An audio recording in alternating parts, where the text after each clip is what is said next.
evaluating projects payback period method or payout period method.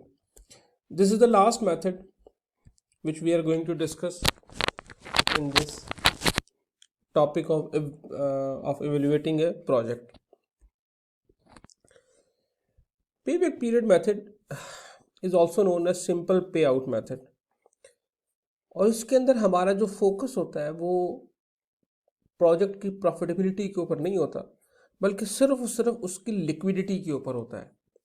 Liquidity से मुराद ये है कि कितने अरसे में हमने जो पैसे लगाए हैं वो पैसे हमारे पास वापस आ जाएंगे। इस पैसे के वापस आने में हम कोई बहुत ज़्यादा अकाउंटिंग और बाकी चीज़ों पे तवज्जो नहीं दे रहे होते। तो हमारा सिंपल जो फोकस है वो सिर्फ इस चीज़ के ऊपर है कि अगर मैं आज 10 लाख रुपए लगा रहा हूँ तो कितने अरसे में मेरे 10 लाख रुपए वापस आ जाएंगे। उसके बाद जो भी आएगा वो आराम से प्रॉफिट कंसिडर किया जाएगा। नॉर्मली जब हम इस मेथड को यूज़ करते हैं देन अ लो वैल्यूड पे back period method is considered desirable, कि जितनी जल्दी आपकी इन्वेस्टमेंट वापस आ गई है, इसका मतलब है उसके बाद जो भी टाइम होगा वो आपके प्रॉफिट्स को चार्ज होगा। इसको समझने के लिए हम वही अपनी पुरानी एग्जाम्पल को यूज़ कर लेते हैं जिसके अंदर $25,000 की इन्वेस्टमेंट थी और 5 साल के टाइम पीरियड के बाद उसकी मार्केट वैल्यू ने $5,000 होना था और $8,000 जो है वो हर साल हमें उसकी प्रोडक्टिविटी कंट्रीब्यूट कर रही है। क्वेश्चन क्या है हमारे पास कि इस प्रपोजल का पे बैक पीरियड मेथड क्या है, पे बैक पीरियड क्या है। अब आप अगर इस सवाल को गौर से देखें तो इसका मतलब है एट ईयर 0 मेरा पहला कैश आउटफ्लो हो रहा है -25,000।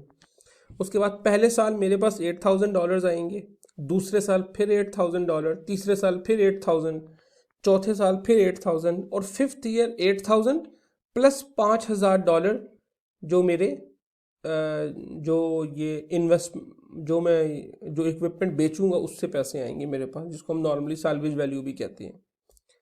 तो अगर मैं आगे मजीद इस क्वेश्चन को चलाऊं तो देखें अब इसकी सिचुएशन क्या बनी। जिस तरह मैंने आपसे कहा कि ईयर 0 पे 25,000 माइनस हुए और फिर 8 होते चले गए एंड 5वें साल में 2 पैसे मेरे पास आ रहे हैं इकट्ठा। अब देखें मैंने आके इसके ना क्यूमुलेटिव कैश फ्लोज बना लिए। मैंने कहा कि पहले ईयर 0 में -25,000 है, दूसरे साल में चूँकि 8,000 आ गए तो अब 25,000 जमा 8,000, तो आंसर मेरे पास आ गया 17,000 माइनस का। अगले साल फिर 8,000 आ गए तो अब ये फिगर कितनी रहेगी 9,000। अगले साल फिर 8,000 आ गए, अब ये फिगर कितनी रहेगी -1,000। अगले साल फिर 8,000 आ गए, अब ये फिगर कितनी हो गई है +7,000। अब मैं अगर इसको देखने की कोशिश करूँ, देखें हुआ क्या। जब मैंने इन्वेस्टमेंट लगाई है तो ये मेरा पहला साल लग गया पूरे का पूरा कि मेरे पैसे फंसे हुए हैं उसके अंदर। दूसरा साल फिर लग गया, मेरे पैसे दोबारा फंसे हुए। तीसरा साल फिर लग गया। चौथे साल में क्या हुआ कि अब जब साल शुरू हो रहा था तो मेरे सिर्फ 1,000 रुपये फंसे हुए थे और मुझे मिले कितने 8,000। तो अगर मैं ये एज्यूम कर लूँ कि ये 8,000 इक्वल बुनियादों पे पूरे साल मिले हैं तो मैंने करना क्या है कि 1,000 डिवाइडेड बाय 8,000, 1,000 डिवाइडेड बाय 8,000 तो तकरीबन 0.125। इसका मतलब बनता है एक साल के 0.125 हिस्से में मुझे मेरा 1,000 रुपये मिल गया वापस। इसका मतलब है कि जो मैंने 25,000 रुपये लगाए थे वो मुझे कितने अरसे में मिल गए, तो मुझे इन चारों फिगर्स को जमा कर लेना है, 1 साल, 2 साल, 3 साल एंड 0.125। सो 3.125 ईयर्स वो टाइम पीरियड है जिसके अंदर मुझे मेरे पूरे के पूरे 25,000 रुपये वापस मिल गए हैं। तो ये यहाँ से मेरे पास क्या चीज़ आ गई, इट्स अ सिंपल पे बैक पीरियड। कि मैंने अगर देखा तो इस प्रोजेक्ट का पे बैक पीरियड जो है वो 3.125 ईयर है। अब देखें इस मेथड की ब्यूटी क्या है। इस मेथड की ब्यूटी है इट्स वेरी सिंपल। इस मेथड की खराबी क्या है, 2 मेजर खराबियां हैं। नंबर 1 खराबी ये है कि जैसे ही मेरे पैसे पूरे हो गए मैंने आगे देखा ही नहीं कि उसके बाद क्या हो रहा है। हो सकता है कि उसके बाद एकदम से मेरा सारा पैसा ख़त्म हो जाए, या ये भी हो सकता है कि इसके बाद बहुत सा पैसा आना हो जिसको मैंने नहीं देखा। तो दूसरी खराबी इसमें क्या है कि इसमें मैंने टाइम वैल्यू ऑफ मनी को कंसिडर नहीं किया हुआ। वो 8,000 रुपये जो पहले साल में आ रहे हैं मेरे लिए वो भी सेम है, और वो 8,000 रुपये जो दूसरे साल में आ रहे हैं वो भी सेम है, जो 8,000 तीसरे साल में आ रहे हैं वो भी सेम है। तो 2 इस मेथड की खराबियां हैं। नंबर 1 डिस्काउंट वैल्यू इसमें हमने शामिल नहीं की, टाइम वैल्यू ऑफ मनी शामिल नहीं की। और दूसरी प्रॉब्लम क्या है कि जैसे ही पे बैक पीरियड निकल आता है उसके बाद आने वाले कैश फ्लो को हम इग्नोर कर दिया करते हैं। इसका मतलब है हम पूरे कैश फ्लो को कंसिडर नहीं करते। ये दो बेसिक प्रॉब्लम्स हैं इस मेथड में।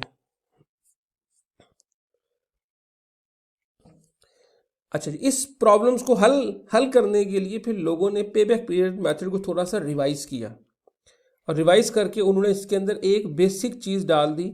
और वो क्या डाल दी? उन्होंने कहा जी हम इसके अंदर कम से कम नहीं तो टाइम वैल्यू ऑफ मनी डाल दिया करते हैं। ये वही बात जो मैंने लिखी थी, कही आपको पूरी। उन्होंने इसके अंदर टाइम वैल्यू ऑफ मनी डाली और फिर इसका नाम रख दिया discounted pay back period method, कि कम से कम जो पैसे आ रहे हैं उसको डिस्काउंट कर लें। उसको अब हमने कैसे किया? सिमिलर को क्वेश्चन है हमारे पास, सिर्फ हुआ ये कि अब जो मेरे पास पैसे जो आ रहे थे सारे के सारे, अब सबसे पहले मैंने उसको MARR के हिसाब से उसकी प्रेजेंट वैल्यू निकाली। ठीक है, आपको प्रेजेंट वैल्यू निकालनी तो अब आ चुकी है। सबसे पहले हमने उसकी प्रेजेंट वैल्यू निकाली 20% के हिसाब से। अब आप देखें, जो 8,000 रुपये पहले साल मिले हैं उसकी प्रेजेंट वैल्यू 6,000 है, दूसरे साल जो मिले हैं उसकी 5,500 के करीब है, तीसरे साल जो मिले हैं उसकी 4,600 के करीब है, चौथे साल जो मिले हैं उसकी 3,800 के करीब है। अब उसके अंदर प्रेजेंट वैल्यू का इम्पैक्ट आ रहा है। अब मैंने वही काम किया जो मैंने पहले किया था क्यूमुलेटिव कैश फ्लोज के अंदर।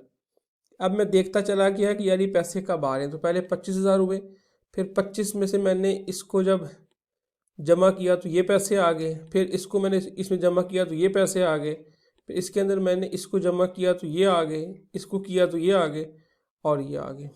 अब मेरे पास जो सिचुएशन आप फिर देख लें कि यहाँ पर मेरे पास बाकी रह गए थे 4,200, और पाँचवें साल में मेरे पास पैसे कितने आने थे? 5,224।